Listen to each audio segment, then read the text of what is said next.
Hello, ladies and gentlemen. We're going to do 12.1a today. We're going to be talking about limits. Our objectives are that we're going to define limits and then evaluate. So we have a formal definition of a limit, and it says if f of x becomes arbitrarily close to a unique number L as x approaches c, c is constant, from either side being the right or the left, then the limit of f of x as x approaches c is L. Very formal definition, and we will explain it with a bunch of examples. This is the notation. So this says the limit of a function as the x values approach some constant from the right and from the left is equal to some value L. So there's lots of different ways that you can calculate a limit. So let's talk about one, which is graphically. And let's say here is the graph of a function, and it goes like this. And so let's say this value is 2 and this is 3. Then I would say that the limit of the function as x approaches 2, and then we're going to talk about what happens as we come in from the left and as we come in from the right. So as x approaches 2 from the left, the y value is 3. And as x approaches 2 from the right, the y value is 3. So we would say that the limit is equal to 3. And some notation that we have to see is if you have the limit of f of x as x approaches 2 and you see a little line, a little minus, that means it's coming in from the left. That has to equal the limit of the function as x approaches the same value from the right. And we've seen this notation before, but it's just been a while. All right, a second way of doing a limit could be using a table. And so I'm just going to give you a quick table of values. So if this is my x and this is my y, sorry, this is only the 4th time today I've recorded this video. Remember that this is f of x. So let's say x is a negative 0.01 and the corresponding y value is 1.995. And then I have a negative 0.001 and a 1.999, and then a negative 0.0001 and 1.999, 4 nines. Obviously, as we get close to 0, it appears that it's approaching 2, that the y values are approaching 2. So if I go the other direction, 0.0001, I would have a 2. And then maybe I have 0.001, and I would have this, and then maybe at 0.01, the y values are 2.005. So again, as they come in from the left, it appears that the y values are approaching 2, and as I come in from the right, it also appears that the y values are approaching 2. So we would say that the limit of the function as x approaches 0 is 2. All right, another way that we can do a limit is numerically. All right, now scoot it up so you can see. So let's say I have the limit of 3x minus 2 as x approaches 2. So when you do limit problems, you always want to make sure that you line everything up well. This part has to be under the word limit. It's very important because it's the notation that's expected, and as we're getting ready for calculus, we want to make sure that we have appropriate notation. So then I can do something that's called direct substitution, which means I just take the value, the c that we talked about in the definition, and substitute it into the function. So this is the limit of 3 times 2 minus 2 as x approaches 2. 6 minus 2 is 4. So then, and when we identify our answers well, so we don't lose points, right, then I would write that the limit of the function as x approaches 2 is equal to 4. Now there's an interesting situation. This would be the 4th method, and we might want to talk about some algebra, and we'll be doing lots of this as time goes on. But let me just show you. So let's say I had the limit as x approaches 1 of x cubed minus x squared plus x minus 1 over x minus 1. This is complicated, and if you'll notice, if I substitute a 1 in here, I'm going to get a 0 in the denominator, and so the world will explode. So I need to factor to see if I can remove it's called the indeterminate form. We'll talk about that more later. And I'm just, for the sake of time, going to show you the factored form. We're not going to run through the grouping, but it would be x minus 1, x squared plus 1, over x minus 1. And again, I would have gotten that from graphing, from grouping. But notice that those two factors cancel out. So this is called a removable discontinuity. And again, these are all terms that we've heard in the past. Even though it goes away, it leaves a hole in the graph. And so now let me show you what the graph would look like. And you could put this equation in your calculator and you could look. But for the sake of time, I'm just going to kind of show you. At 1, even though we removed it, remember I still have a point of discontinuity where that value is undefined, but I can still talk about the limit. So as I come in from the left, the limit of the function as x approaches 1 from the left is equal to 2.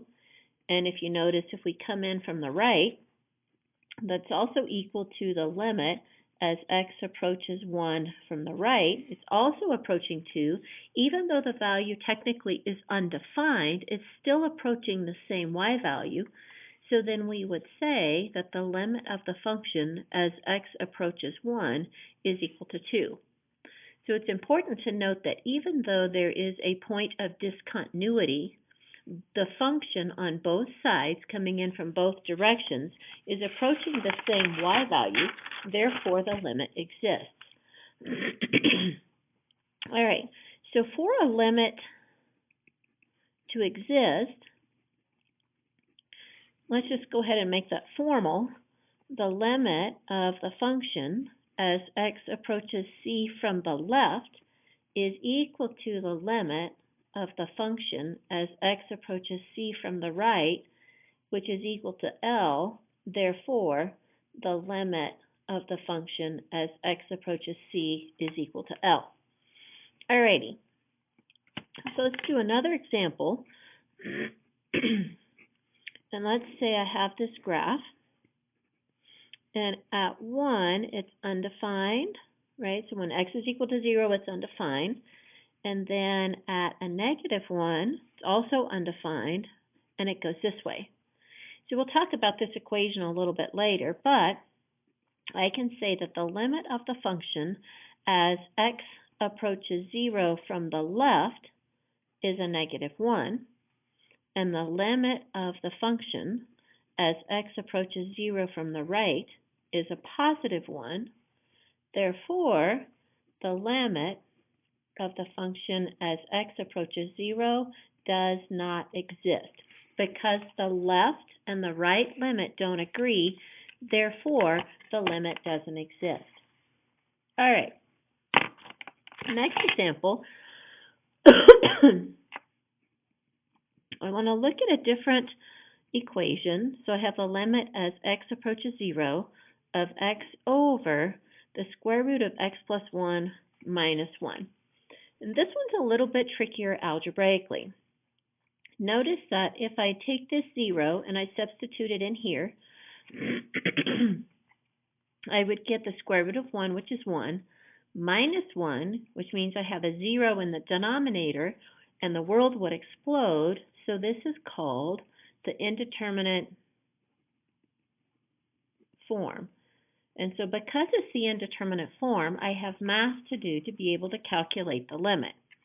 So for right now, I'm going to do it graphically and then numerically, and we'll save the algebra until later. So if I were to put this in my calculator, I can do some math, and I can resolve. This is 1 and this is 2. At x is equal to 0, I have a value that's undefined. My graph is going to start here, and then it's going to go like that. So for right now, you'll just have to trust me. If I take the limit of the function as x approaches 0 from the left, so coming in from the left, it's going to approach this y value at 2. and that's also going to equal the limit of the function as x approaches 0 from the right. So since the left and the right-hand limits agree, then I can say that the limit of the function as x approaches 0 is indeed 2. And again, we're going to do the algebra for this later. Sorry. That's what happens when you record the same video a bunch of different times. So now what I want to do is I put the equation in my calculator, so I'm going to move it over here so the glare is not so bad. And I want to do it using a table. Thank you, that was my speaker. Alrighty, so you want to go to your table set, and you want to have your table start at 0. So you want to have it start at the value that the limit, where you want to take the limit. I want my table to change in 0.001 because I want 3 decimal places of accuracy. I want it on auto so that it will calculate the accuracy that I need. If I look at the table, I'm going to go up a couple of values. Notice that at 0, it tells me that the function has an error, which means it does not exist. So when you're writing down the table, you can't report error. You have to tell me that it does not exist. So we're going to do this now with a table, and I'm just going to take some values so I can support the same information as what I got graphically. When you do this with a table, you're going to go about 3 numbers each direction. So there's 3 numbers to the left. I'm approaching 0, and I'm going to write does not exist, and you can't see it because error is just calculator shorthand. And then I'm going to write my 3 numbers on the other side, 0.001, and then I'm going to have 0.002, and then I'm going to have 0.003. And then I'm going to write in the y values. This is 1.9985, 1.999, 1.9995, and then I have 2.005, 2.001, and 2.0015.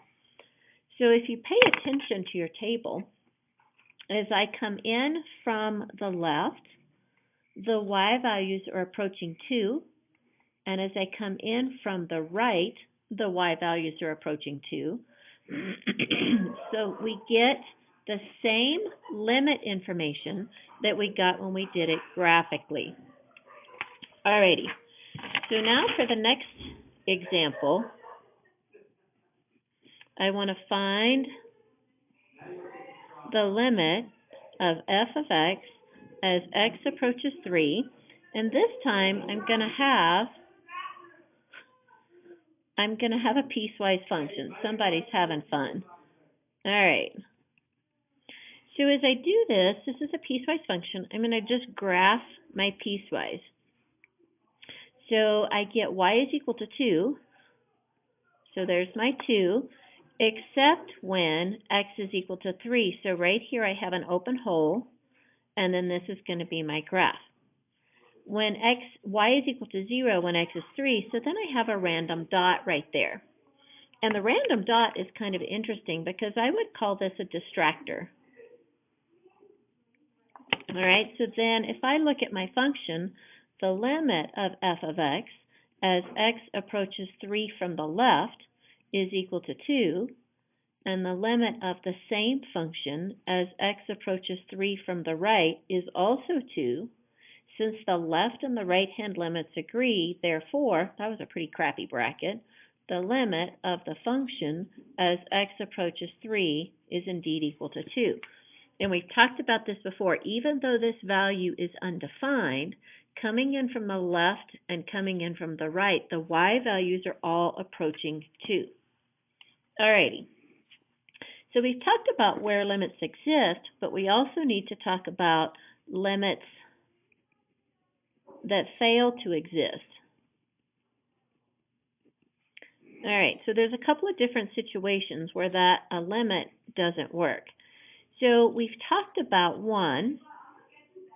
So if I have the limit of the absolute value of x over x as x approaches 0, and we've looked at this graph actually already.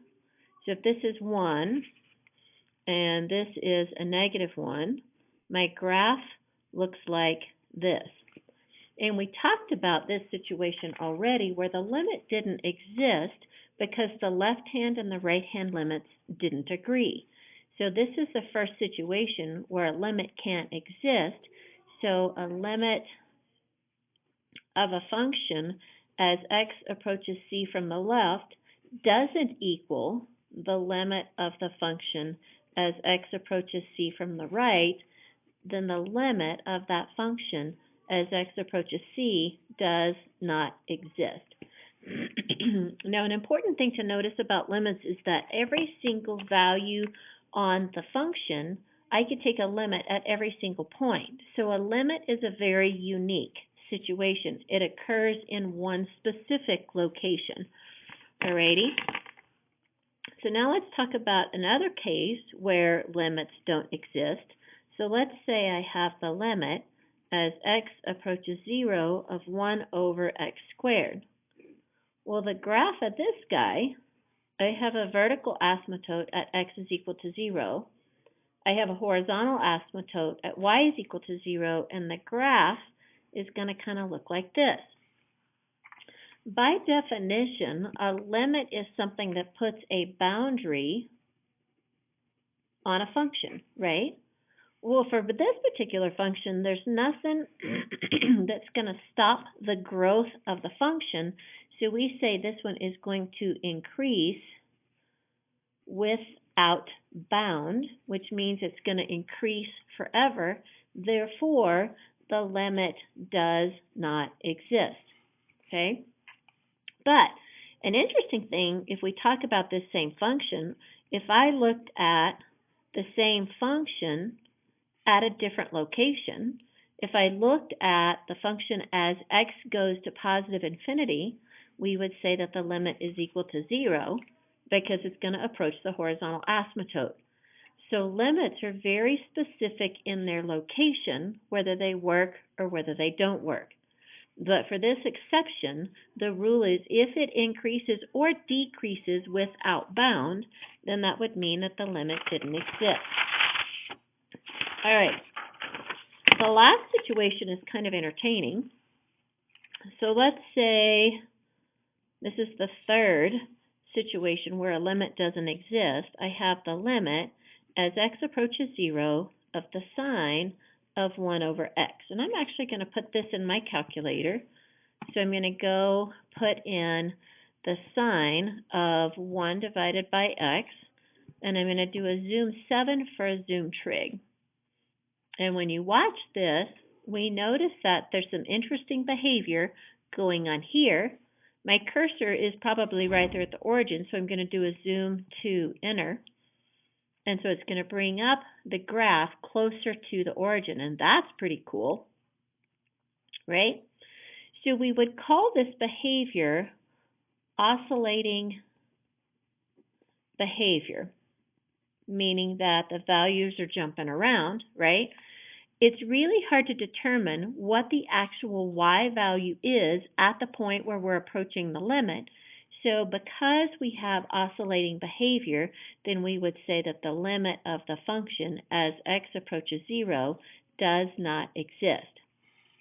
Alrighty, so let me show you another example where oscillating behavior actually works.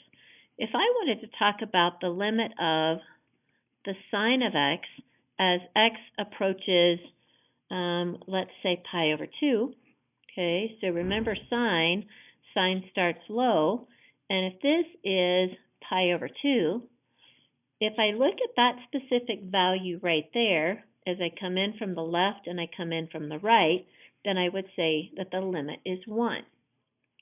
But if I wanted to talk about the limit, of the sine of x as x approaches positive infinity, then we're going to look at, I'll try to sketch it down here, this oscillating behavior of sine, and we would say that the limit doesn't exist. So if I'm looking at one specific value, the limit exists, but if I'm looking at the overall picture, the limit does not exist. And then same on this one, remember that our function had kind of came down, bunch of stuff in here, and then came up this way. I could talk about the limit on the extreme ends, but I can't talk about the limit as x approaches 0 because of the oscillating behavior. Alrighty, so let's summarize where a limit does not exist. Okay, so there were 3 different situations where the limit didn't exist. The first one was if f of x approaches, and we're looking at the y values, different y values from the right and the left. And that means that if I look at the limit as x approaches c from the left, and that doesn't equal the limit of the function as x approaches c from the right, then the limit does not exist. Okay? The second situation was if the function either increases or decreases without bound, meaning that it goes to either positive or negative infinity, then we would say that the limit doesn't exist. And then the last case that we just looked at was if f of x oscillates between 2 fixed values as x approaches c. Alrighty? So that is it for today. Lucky for you, you don't have any problems at the end. So thank you for being patient with my horse self, and